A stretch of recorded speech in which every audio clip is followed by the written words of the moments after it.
Hello, my name is Sunil Mashari. I am the Business Development Manager at Reed Smith's Middle East offices.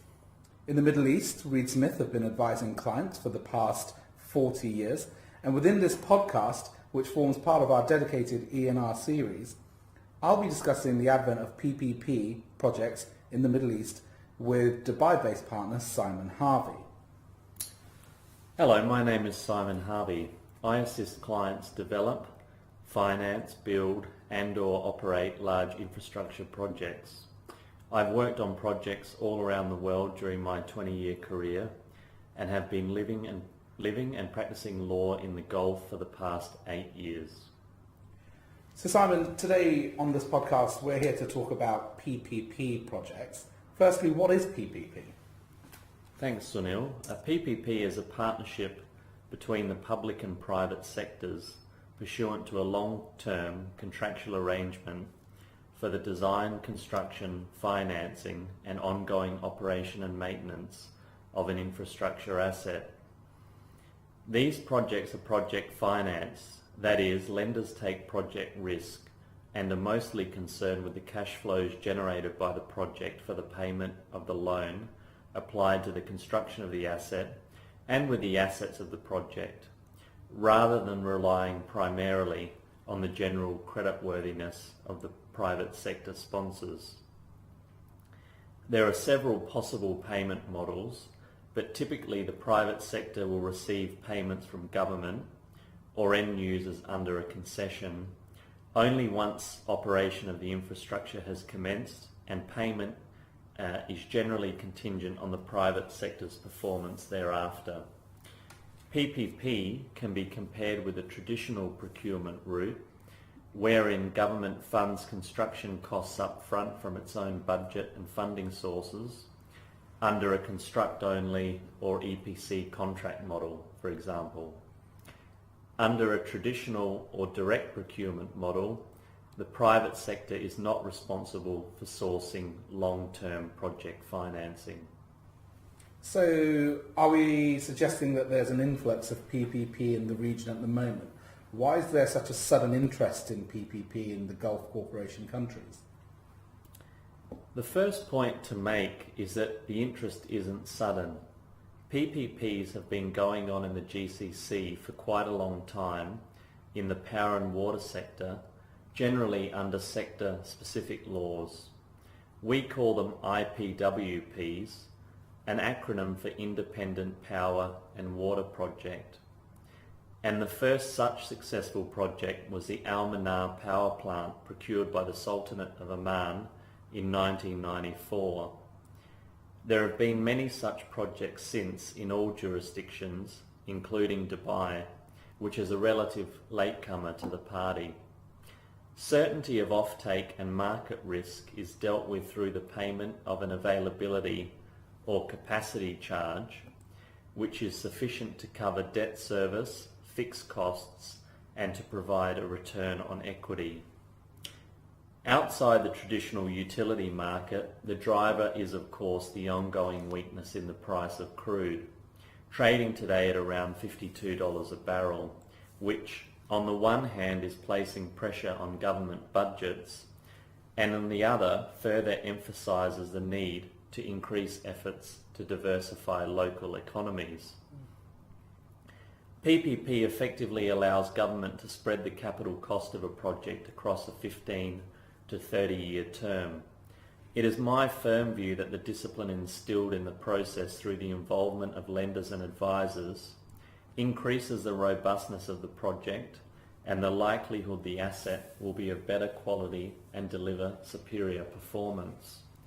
Thirdly, and dare I say it, PPP provides support and deal flow for developers, bankers, accountants, engineers and lawyers, including, indirectly, opportunities for nationals in those sectors. Plus, PPP helps put bread on the Harvey family table. Aha, perfect. Okay, so now that's out of the way. Tell me, Simon, tell us about how PPP is being rolled out in the GCC then. Yeah, sure. Not a problem, Sunil. Let's look at the UAE first, which is a federal system. The only emirate which has enacted a PPP law is Dubai, and I'm referring here to Dubai Law number 22 of 2015. The law applies to PPP projects but does not apply to electricity and water projects which are governed by Law number 6 of 2011, or simple works contracts or supply contracts which are governed by Law number 6 of 2007. Article 3 sets out the objectives of the law.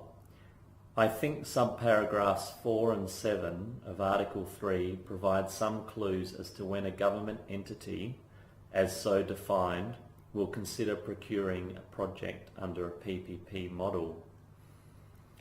Subparagraph 4 sets out as an objective to utilise the financial, administrative, regulatory, technical and technological capabilities and experiences available at the private sector so as to enable the members of the society to obtain the best services at the least cost.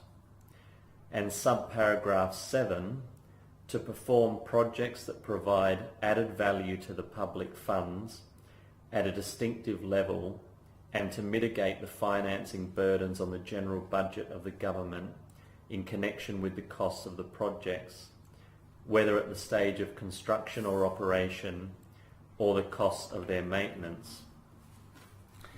So that indicates to me that PPP will only be considered where the net present value cost of the project as a PPP is less than the MPV cost of the project via conventional public sector procurement. According to the Guide to Public-Private Partnership in Dubai released in 2016, the cost of public sector procurement should be calculated on a risk-adjusted basis. This is often necessary, in my experience, to tilt the scales in favour of PPP. The guide states that no one form of public sector comparator is suitable for all projects, but recommends the government entity and its financial advisor look to the Canadian practice guide for reference. Helpfully, under Article 5, no PPP contract may be made if it results in payments by the government entity without allocation for such payments in the budget of such entity. There are clear guidelines for the approval of projects. For projects up to 200 million dirhams in value, the Director General of the government entity has the power to approve the project. For projects between 200 and 500 million dirhams, the Department of Finance must approve the project, and for projects exceeding 500 million dirhams, approval must be obtained from the Supreme Committee. The law is silent as to the availability of sovereign guarantees for performance and payment, although the guide makes it clear that if the government of Dubai is not formally a party to the PPP contract through one of its legal personalities, the government may be required to guarantee the obligations and undertakings of the government entity towards the project company. This flexibility is to be welcomed. The guide goes into a high level of detail regarding the other forms of guarantee which could be made available for the benefit of the project and when they should be made available. This section of the guide is impressive, and the pros and cons of granting guarantees, that is, whether such guarantees sometimes inadvertently lead to moral hazard, is clearly laid out. It makes for interesting reading, Sunil. The guide allows for the possibility of guarantees being issued directly in favour of creditors, including to mitigate refinancing risk in the event the loan is a mini-perm with a tenor less than the term of the concession or availability period. The guide also covers the possibility of the government entity itself issuing revenue guarantees to cover shortfalls in minimum prescribed levels of tolling revenues, for example. Guarantee payments on termination and retransfer of the asset are also discussed in this section of the guide. The PPP law mandates that an internal partnership committee be formed at the government entity, and that if the project cost exceeds 200 million dirhams, such committee include a representative of the Department of Finance. This is to be welcomed, as this will likely result in the institutionalisation of knowledge and capacity building within the Department of Finance to assist the other government entities shape and execute PPP projects. I would say that capacity building in Treasury was one of the keys to the successful implementation of PPP in my home jurisdiction of New South Wales and the other states of Australia. Article 7 of the PPP law sets out the types of PPP that will be entered into. A build, own, operate, transfer structure. A build, operate, transfer structure. The government maintains ownership under that structure. A build, transfer, operate structure. Presumably the SPV is granted a usufruct right to use the asset, which is a right in rem which can be registered and mortgaged in favour of lenders. Fourthly, what appears to be a concession granted in relation to an existing or new asset. And finally, any other model approved by the Supreme Fiscal Committee following a recommendation from the government entity and Ministry of Finance. Under Article 14 of the law, the selection of the private sector participant in the project is said to be governed by principles of publicity, transparency, competitiveness, equal opportunity, and achieving the public interest. Interestingly, where a private sector company approaches a government entity with a novel idea, there is the ability for a government entity to enter into a PPP agreement with such person on a sole source basis. With regards to the special purpose vehicle, the government entity may participate with the private sector in a limited liability company. Pursuant to the guide, such participation must be mentioned in the pre-qualification document, and such participation must not exceed a 49% shareholding. That is, the government entity will participate as a minority shareholder. The guide states that the government entity's contribution may be cash in the usual way, or a contribution in kind, provided that land or rights in land shall be allocated for the project's infrastructure and for providing public service managed by the project company during the project life cycle. In the case of such contribution in kind, the land value must be assessed by an independent auditor and stated in the RFP. Voting rights and other shareholder rights must be proportionate to the respective parties' contribution to the paid-up capital of the project company. The project company, and by extension the private sector participant, is responsible for arranging the project financing and takes financing risk.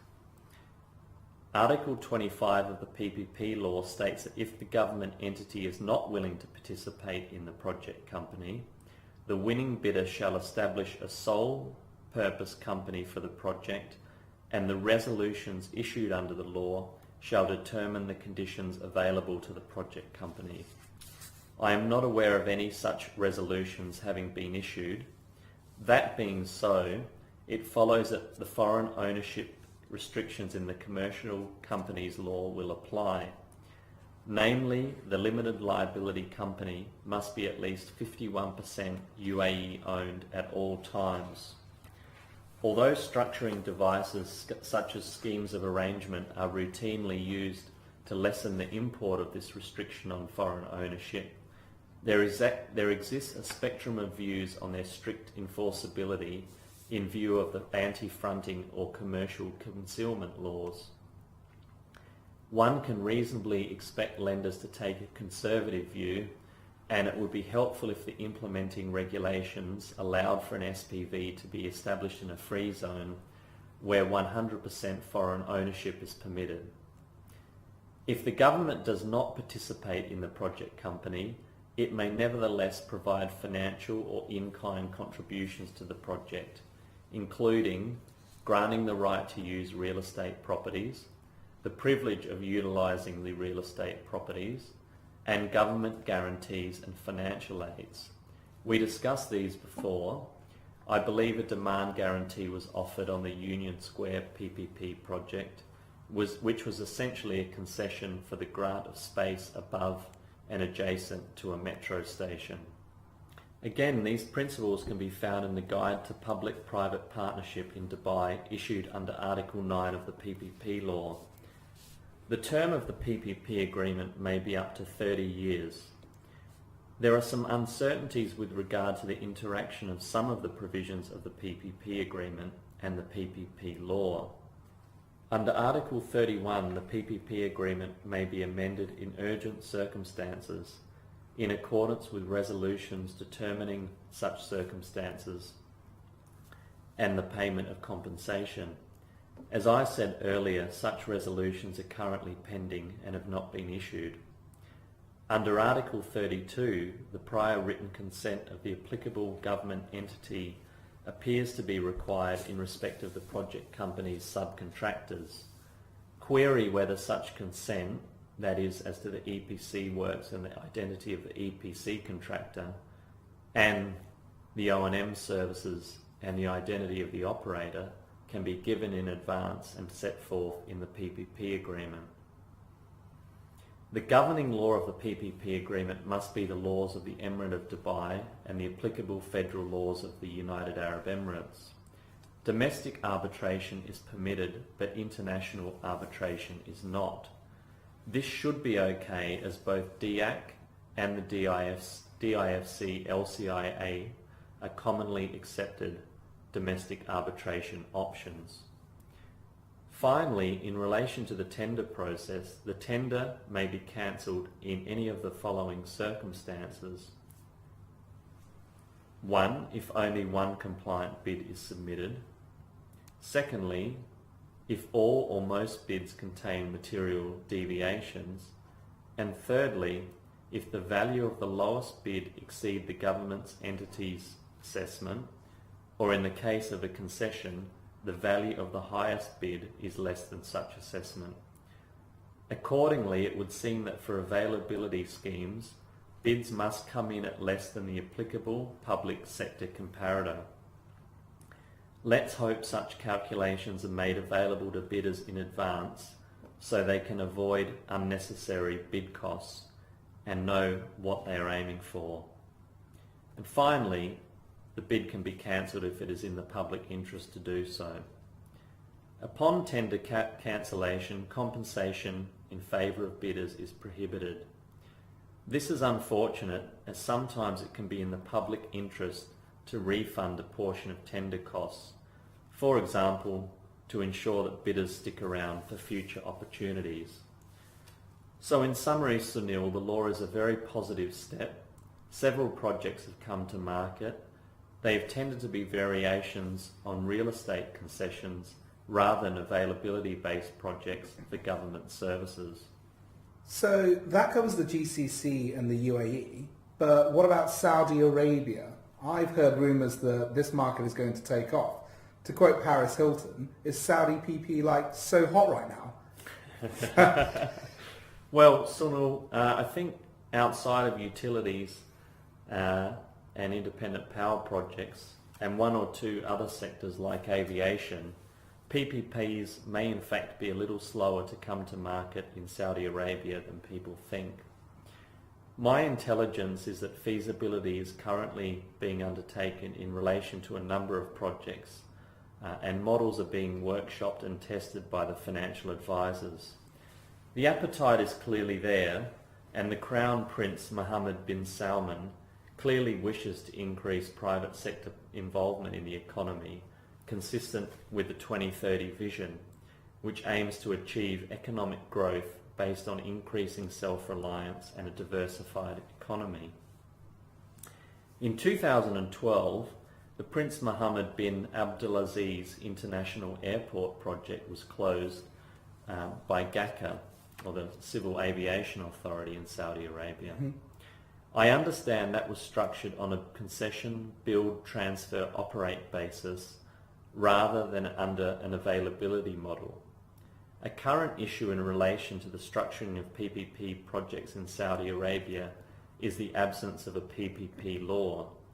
Instead, a web of laws and regulations needs to be considered and taken into account in the kingdom, and in particular the procurement law. So based on this, what you're saying to me is that PPP laws are necessary? No, not at all. I mean, England and Australia have managed very nicely without PPP laws, but they are creditor-friendly and flexible common law jurisdictions, and volumes of guidance have been issued, and in the case of the UK, a significant level of contract standardisation has occurred. PPPs are very well understood in those jurisdictions by government, and the legal framework is very clear and can be navigated very easily by foreign sponsors, for example. The civil law jurisdictions of the GCC differ in many respects. They are not creditor-friendly. For example, it is not possible to take universal security under a charge, and perfection of security is a slow and cumbersome process. For most securities, there is no priority of security according to first registration, as a comprehensive electronic company registration system does not exist. Furthermore, self-help remedies such as receivership are not available, and enforcement of security is generally via public auction and court order. In most jurisdictions, as I've mentioned, there are local ownership requirements which apply at the level of the SPV, and foreign ownership or rights in rem over land outside specific designated areas is prohibited. Also, traditionally risk allocation under construction contracts tends to be very one-sided. Ground conditions and site risk is the classic example in this regard, and all of the above can conspire against the bankability of PPP projects, particularly in the current climate where bank appetite for project financing in the region is somewhat depressed due to a combination of factors, including capital adequacy requirements and sovereign downgrades. So what you're telling me is that it all sounds pretty dire outside of Dubai then? No, I don't want to give that impression. As I mentioned, there have been many successful IPWPs supported in the main by clear sectoral regulations. Those projects also benefit from a clear and well-accepted risk allocation, and fundamentally they make sense. Everyone knows government needs power, water and wastewater treatment, and the cost of utility supply via PPP is very competitive. The challenge is to replicate that success across other sectors. PPP laws can help, and perhaps that is where Dubai has got it right.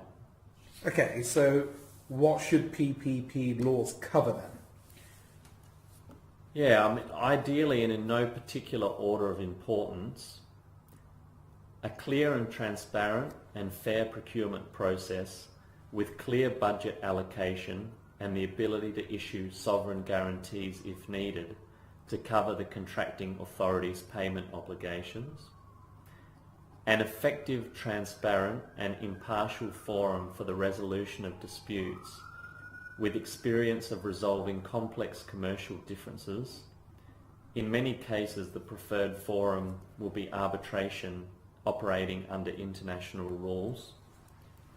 Recognition of the lender's legitimate interests, those interests being absolute clarity as to the government entity's legal power to enter into the contract, the ability of the project special purpose vehicle to grant effective security over its assets, shares and revenue streams, the ability of funders or a security agent on their behalf to step into the project and rescue it in the event of a default, availability of direct agreements and cooperation with lenders generally, clarity on budget appropriations, and although this goes more to contractual terms, acknowledging the very real risk of stranded assets, balanced termination provisions and payment of appropriate compensation on termination, and the ability of the state to guarantee the contractual obligations of a contracting authority should this authority not have sufficient creditworthiness on a standalone basis.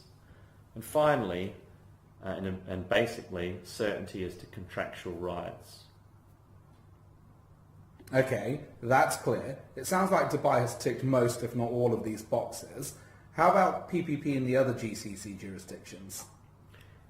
Well, Kuwait has a PPP law which was updated in 2014 in response to lessons learned on the Azor North 1 IPWP scheme.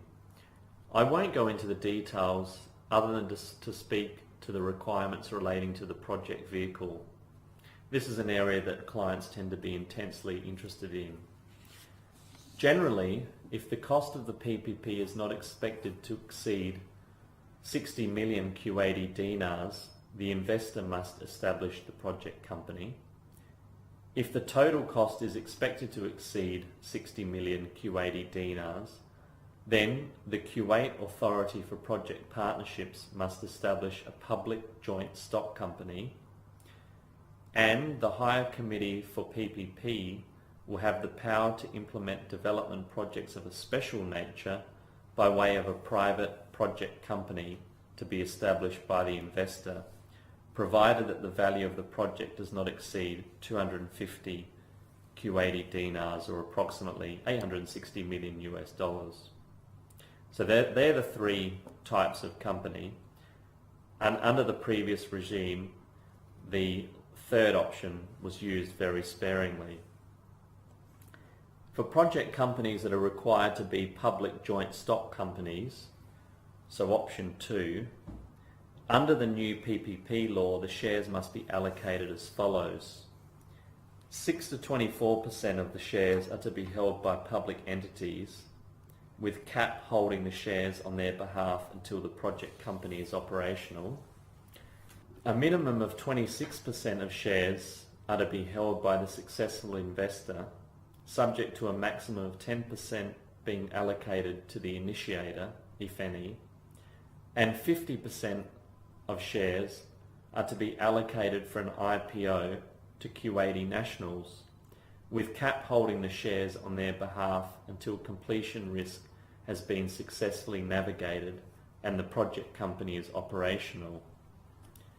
If the Kuwaiti public fails to subscribe for all or part of the shares allocated for the IPO, such shares shall remain registered in the name of CAP on behalf of the state until their disposal. One interesting feature of the Kuwait landscape is that if a company approaches the CAP with a concept for a PPP and with an initial feasibility study, and CAP puts the project to tender, the company's proposal shall have a scoring advantage at tender evaluation equal to 5% of the value of the best proposal. So that really encourages unsolicited proposals. Unfortunately, Kuwait has garnered a reputation for very long delays, notwithstanding these legislative reforms. It is no Robinson Crusoe in this respect. Going right back to the Mafraq-Wayfat road project in Abu Dhabi, PPP has suffered a number of setbacks in the region, but hopefully the time is now right for the reinvigoration of PPP. Finally, Qatar and Oman are very close to announcing their own PPP laws. I'm not sure about Bahrain, although I've worked on a housing PPP project there. It was somewhat of an abridged scheme. Perfect. Well, Simon, thanks for your time there, and that was really interesting. You're very kind, Sunil. If any listeners would like to ask any questions about the issues raised in this podcast, they can reach me at sharvey@reedsmith.com.